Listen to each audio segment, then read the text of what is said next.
Fala, time do Grande Prêmio, tudo bom? Fim de semana é um tanto chato para quem gosta do esporte a motor, para quem gosta do esporte em geral, né, com muitos eventos adiados, cancelados ou restritos, sem a presença do público, sem a presença de torcida. A Fórmula 1 não escapou e não escaparia disso de maneira alguma. Estou falando, evidentemente, do cancelamento do GP da Austrália, horas antes do primeiro treino livre em Melbourne.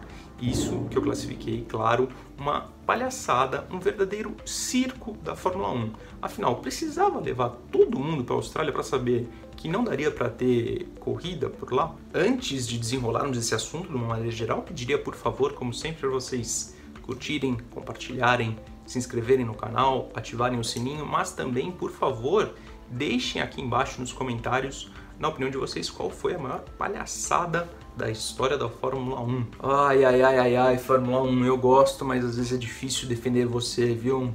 Num status assim de epidemia primeiro, evidentemente que isso vai tomando uma proporção muito maior, novos casos vão sendo descobertos, era muito local na China ainda, depois na Itália e logo foi abraçando o mundo.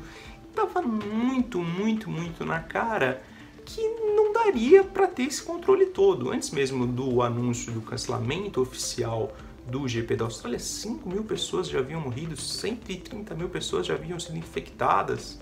Poxa, dava para prever que o automobilismo não era a coisa mais importante naquele momento. Não podemos ser ingênuos, evidentemente, de achar que assim, não, é só cancelar dia aí, põe numa qualquer data para frente e tá tudo bem. Não é assim.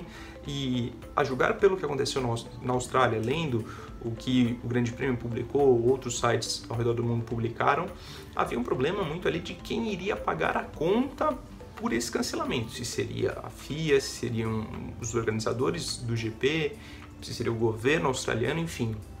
Mas aí chegou no impasse que eles falaram, gente, não tem razão da gente transportar o mundo, o circo da Fórmula 1 para cá e expor todas essas pessoas, nossos 20 pilotos, nossas centenas de mecânicos, profissionais de imprensa, gente que trabalha na pista, poxa, e aí vem o termo circo da Fórmula 1, toda essa gente, todo esse aparato, toda essa parafernália, expor ao coronavírus e deixar o Deus dará. Não poderia ser assim, na minha opinião, estava muito claro que não daria para ter GP. Antes de passarmos às tantas e tantas palhaçadas da história da Fórmula 1, gostaria de destacar duas frases que eu anotei aqui na minha cola. Seguinte, a primeira é do Christian Horner, chefão da Red Bull, que disse no documentário Drive to Survive, temporada 2, essa, 2020, será uma das maiores temporadas da Fórmula 1. Parece que não, hein? Outra frase, rapidinho, é do Lewis Hamilton. O Lewis Hamilton andando tanto lacrador, para usar um termo da moda, principalmente nas redes sociais, assim, encampando diversas bandeiras. Legal ter posição política, enfim. Mas aqui ele tá certo, ao meu ver, humildemente. Estou chocado por estarmos aqui na Austrália. É ótimo termos corridas, mas para mim é chocante estarmos aqui. A NBA foi suspensa, mas a Fórmula 1 continua trabalhando. Isso foi o que o Hamilton disse. Ele comenta da NBA porque, primeiro, um jogador do Utah Jazz, Rudy Gobert, da NBA, estava gripado. Perguntaram para ele se ele estava com coronavírus, ele tirou onda disso e até tocou em todos os microfones ali dos repórteres e dias depois, sim, foi diagnosticado com coronavírus. Caso semelhante aconteceu com a McLaren, que teve um caso identificado dentro da sua equipe de mecânicos. Então a McLaren, aí sim, essa se retirou do GP da Austrália e seria como no caso da NBA, seria como se o Utah Jazz, time do Rudy Gobert, se retirasse da NBA. Até depois teve o Donovan Mitchell também, outro jogador deles que contraiu o coronavírus, então não daria para você jogar a temporada sem um time, por isso o cancelamento. Não daria para você fazer o GP da Austrália ou de qualquer outro lugar sem a McLaren, e aí acho muito justo o cancelamento. Mas, ao longo de uma história de 1000 GPs e por aí vai, tem muita coisa errada que já aconteceu. Muito mais coisa certa. A história da Fórmula 1 é maravilhosa, é muito legal.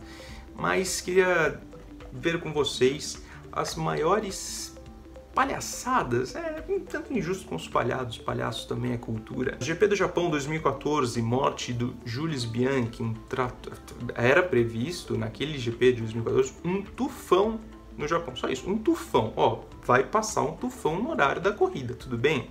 Ah não, tudo bem, vamos fazer a corrida sem problema algum. A primeira parte da corrida foi terrível, foi horrível, e aí vem o acidente do Jules Bianchi, que veio morrer 9 meses depois, acredito, desse acidente, que ele bate num trator, bate a sua Marussia contra um trator que estava removendo o carro da Force India. Assim, não sei se dá para entrar no termo palhaçada, mas vamos adiante para também não estender muito o vídeo. Eu já vou para logo 2 aqui, GPs de 2011 e 2012 no Bahrein. 2011 seria no Bahrein, foi cancelado às vésperas, seria a abertura da temporada no Bahrein, que vivia o auge da Primavera Árabe, que é uma onda de manifestações revolucionárias, que também terminou em bastante violência, ou seja, não haveria clima para ter Fórmula 1, de novo, o automobilismo não era a coisa mais importante naquele momento, insistiram, tiveram que cancelar no primeiro ano. Aí no segundo ano, em 2012, eu acho que foi a 4ª corrida, e também a Force India teve problemas por lá, a equipe foi atacada, enfim, é outra coisa que não dava para prever, né? Não precisava. O clássico GP dos Estados Unidos de 2005, em que apenas 6 carros disputaram, 6 carros de Bridgestone, os 14 carros de Michelin não disputaram, porque a fabricante de pneus corretamente identificou um problema, que aqueles pneus não durariam mais de 10 voltas, então teve só Ferrari, Jordan e Minardi que corriam com outro fabricante, e assim essa corrida seguiu novamente. Eu lembro bastante de uma imagem das pessoas na curva 1 de Indianápolis fazendo assim, com o polegar para baixo, enfim, é uma imagem bastante marcante de uma outra palhaçada que eu considero do circo da Fórmula 1. GP de San Marino, 1994, era para ter corrida? Difícil, assim, ser engenheiro de obra pronta, né?